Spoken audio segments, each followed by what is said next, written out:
is off. Well guys, I'm here with Kaylee. She's off to check out the dog. Just spend a little bit of time with her. But I did a little bit with her talking about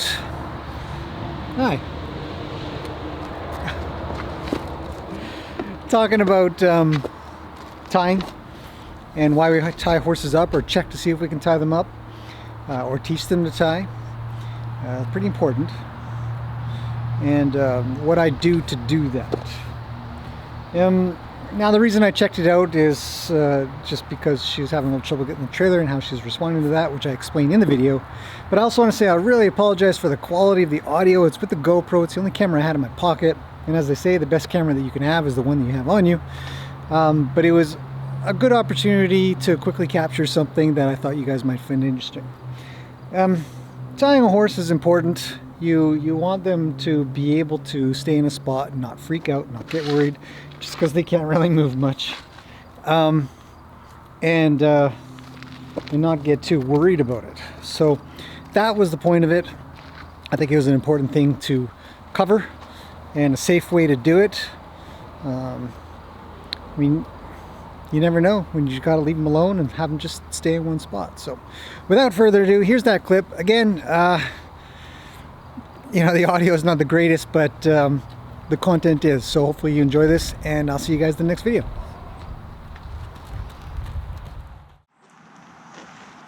It's early morning, relatively.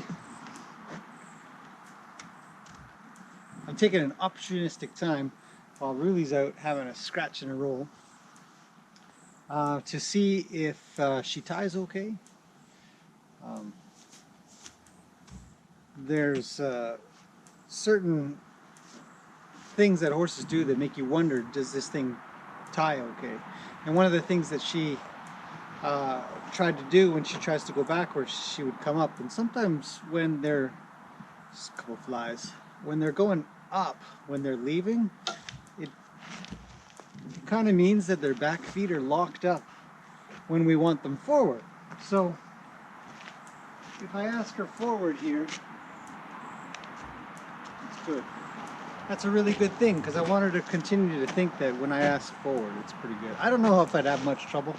I've only just sort of put her on this thing. And I'll show you guys how tying a horse should be done. You don't tie them to something super solid, but you don't tie them to something they can break off of. So this is called a tie blocker. Hi, big girl. You're doing great. And essentially it will loosen slowly. I know, you're bored. It's only been, what, 3 minutes? This is your whole life. And so you're not tying to something that's super solid. And hey, no digging. Digging isn't something we want them to continue to do, but don't get on their case too much. They're really just saying, can we go? Can we go? Can we go? No, not yet. Good girl. Good girl. So I suspect she's had her own tying practice. She's had some training in her life, so she's been tied before. But if she'd never been tied, like Gracie for example, then a tie blocker or anything that has that sort of mechanism where you bring the rope through and it's got some friction. You want to have friction, but not pure tightness, so that they can back up a little and then start to think and stop. But the other thing that you don't want to do is tie to something they can break off of, like twine or something like that. And as soon as they realize that whatever they pull against, they can break off and run.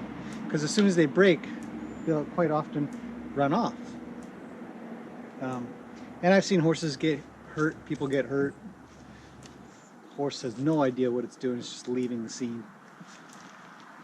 So if they can slowly back themselves out, they can have a think. If they break right off, they're usually going to take off. Not always, but usually it's gone. And if they can't break off at all, there's a lot of times they'll panic and continue to panic with the pressure.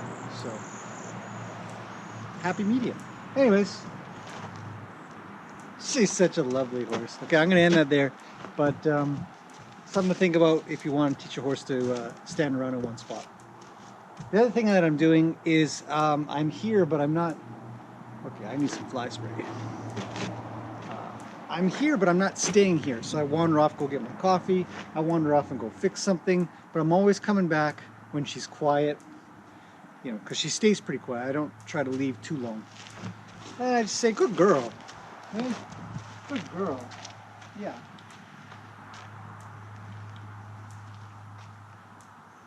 So we'll give her a bit more slack there. See if she wants to use it. A little more. To scratch your leg.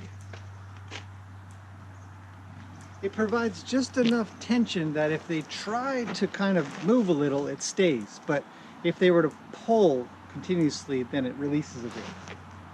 Still more? You need to scratch your leg? How about that?